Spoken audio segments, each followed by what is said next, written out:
សួស្តីអ្នកនរគ្នាស្វាគមន៍មកកាន់វីដេអូថ្មីហើយចង់តែដើម្បីបងខ្ញុំបានចេញវីដេអូរយៈពេល3ខែនេះគឺដោយសារតែខ្ញុំចំណាយពេលខ្ញុំមើលមេរៀនដើម្បីប្រឡងបាក់ឌុបហើយ3ខែនេះដោយសារតែបានមើលសាច់រឿងមើលអីតែខ្ញុំត្រូវទៅមើលសាច់រឿងចូលឡើងវិញទាំងអស់ហើយបានរៀបចំវីដេអូសម្រាប់អ្នកគ្នាស្ដាប់តែមកអីទេឥឡូវយើងមកវិញហើយអញ្ចឹងហើយកុំអស់ញញច្រើនចូលកាន់សាច់រឿងមកចែរ៉ូក៏និយាយថាពួកយើងត្រូវតែតាមរកអា Andre ឃើញប៉ុន្តែ Andre នៅក្រៅក្នុងគាត់បាត់ហើយតែធ្វើឲ្យពួកគេភ្ញាក់ផ្អើលមែនតើមិនដឹងអាម៉ូនេះមកតាំងកាល Andre បានមកដល់តែគាត់មិនធ្វើអីទេគឺគាត់គ្រាន់តែគូអីមួយនៅលើខ្សាច់តែប៉ុណ្ណោះរួចវាក៏និយាយថាមិនបាច់ចាំរត់គេចទេហើយក៏មិនបាច់ចាំទៅឆ្ងាយពីគ្នាអីដែរព្រោះថាទិសដៅដែលពួកឯងអាចទៅបានគឺនៅជិតគ្នានឹងឯងAndre ក៏បានដើរមកសួរ Andre ថាតើ Andre ហ្នឹងអាចកាត់ខ្សែរបស់ Tim បានអត់ Andre ក៏ប្រាប់ថាវាវិញថាគឺវាមិនប្រកាសទេថាអាចកាត់បានតែ Jairo គាត់ឃើញថាAndre បានផ្លេចខ្លួនគាត់ក៏លបយកបានដើម្បីទៅវាយប្រហារប៉ុន្តែមិនដឹងជាមានរឿងអីបែរជាគាត់ល្អលដូរវិញហើយគេក៏បង្ហាញយើងឃើញថាវាគឺជាធម្មពល stand មួយដែលមានទម្រង់ជាខ្សាច់ដែកដែលខ្សាច់ដែកគឺតោងជាប់ពួកគេហើយធ្វើឲ្យពួកគេធ្ងន់ខ្លួនកម្រើកមិនរួចហើយ stand ក៏បានធ្វើដំណើរទៅរក Mountain Tim ដើម្បីនឹងបញ្ចប់ជីវិតរបស់ Mountain Tim ចោលហើយ Tim ក៏ព្យាយាមប្រើកាភ្លើងនៅដៃគាត់ដើម្បីបាញ់ទៅដល់ Andre ប៉ុន្តែត្រូវបាន stand របស់ Andre ទប់ជាប់ពីរអ្នកឪកូនក៏បានសោយដាក់ Tim ហើយក៏បាននិយាយថាគ្រួសារវាគឺជាគ្រួសារដែលទទួលបានពរជ័យ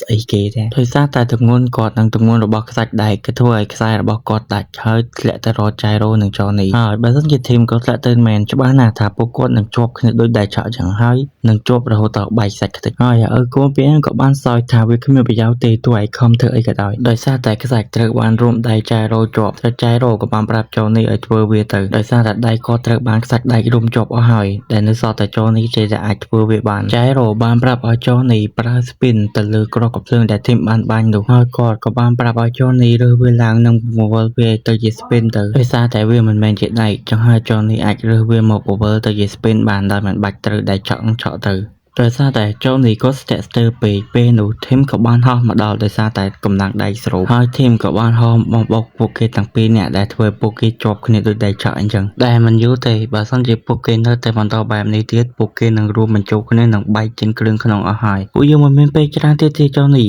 ឯងត្រូវតែរើសក្រកភ្លើងនឹងបង្វិលវាទៅជា spin ទៅ Jairo ក៏រំលឹកពី Johnny អំពីមេរៀនទី3ដែលគាត់បានរៀនបង្វិល spin នៅពេលដែលគាត់នៅបោះតង់ប៉ុន្តែ Johnny គាត់នៅតែមិនជឿជាក់ដោយសារតែពេលដែលគាត់រៀនបង្វិលគឺគាត់ប្រើឆ្នុកស្រាប៉ុន្តែឥឡូវគឺជាក្រកកំភ្លើង Jairo ក៏បានលើកទឹកចិត្តនិងប្រាប់ Johnny ថាឲ្យជឿជាក់ទៅលើក្រកកំភ្លើងនៃការ spin ចិត្តជឿជាក់លើខ្លួនឯងតែឥឡូវនេះពួកគេចិត្តតែបុកគ្នាស្ទើរតែស្លាប់ហើយរីឯ Jairo និង Tim វិញគឺហូរឈាមយ៉ាងច្រើនហើយ Johnny វិញគាត់នៅតែស្ទះស្ទើរនឹងសួរទៅលើខ្លួនឯងថាតើគាត់អាចធ្វើបានដែរឬអត់ប៉ុន្តែពេលនោះខ្សែភ្នែក Johnny ក៏បានផ្លាស់ប្ដូរហើយក៏បាននិយាយថា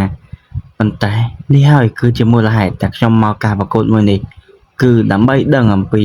អាថ៌កំបាំងមួយនេះហើយខ្ញុំនឹងរៀនវាដោយខ្លួនឯង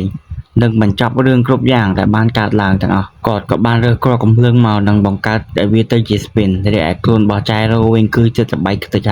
ហើយទីបំផុត Johnny គាត់ក៏បង្កើត spin បានប៉ុន្តែគាត់ក៏ត្រូវបានតាបែនជន់ដៃនិងបានបំផ្លាញ spin របស់គាត់ចោលទឹកមុខរបស់ Johnny ក៏បានធ្លាក់ចុះយ៉ាងអស់សង្ឃឹមព្រោះថាក្តីសង្ឃឹមតែមួយគត់របស់គាត់ត្រូវបានបំផ្លាញចោលហើយតាបែនក៏ប្រាប់ឲ្យកូនវាថានៅឲ្យឆ្ងាយពីពួកនេះតិចទៅព្រោះថាពួកមន្ត្រីចិត្តងាប់ភាគច្រើនវាតែងតែបញ្ចេញនៅមូចុងក្រោយវាដើម្បីមុននឹងវាស្លាប់លើតាបែននិយាយចឹងកូនវាក៏បាននិយាយថាឥឡូវប៉ាឯងមកវិញមកប្រយ័ត្នមានរឿងអីកើតឡើងលើប៉ាឯងភ្លាមនោះមានរឿងចម្លែកបានកើតឡើងព្រោះថានៅក្រោមដៃរបស់ Johnny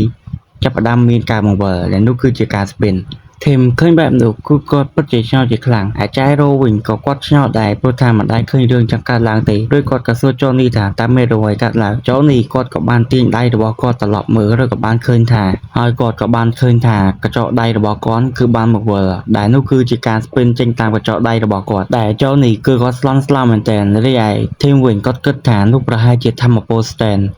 Jairo គាត់ក៏បាននិយាយថានេះមិនមែនជាការ spin ធម្មតាទេព្រោះថាបាល់ដៃរបស់គាត់គឺមិនអាច spin ចឹងបានឡើយនេះគឺជាការ spin ដ៏ចម្លែកមួយដែលគាត់ធ្លាប់ឃើញហើយការ spin របស់កញ្ចក់ Johnny នឹងគឺពិតជាលឿននិងខ្លាំងរហូតដល់ថ្នាក់ដែលវាហោះបាញ់ចេញទៅដាច់ជើងតាបែនទាំងដែលវាមិនបានដឹងខ្លួនសោះតោះតែកូនប្រុសវាប្រាប់ថាជើងវាដាច់ហើយទើបវាដឹងហើយវាក៏បានស្រែកនឹងការឈឺចាប់បំផុត ហើយចុងនេះគាត់ក៏បានប្រើ spin នៅកញ្ចក់ដៃក៏ម្ដងទៀតដើម្បីបាញ់ទៅលើ Ata Ben ហើយក៏បានធ្វើឲ្យវាបាញ់ហោះទៅចំមាត់ Ata Ben ពីករហូតដល់ថ្ងាស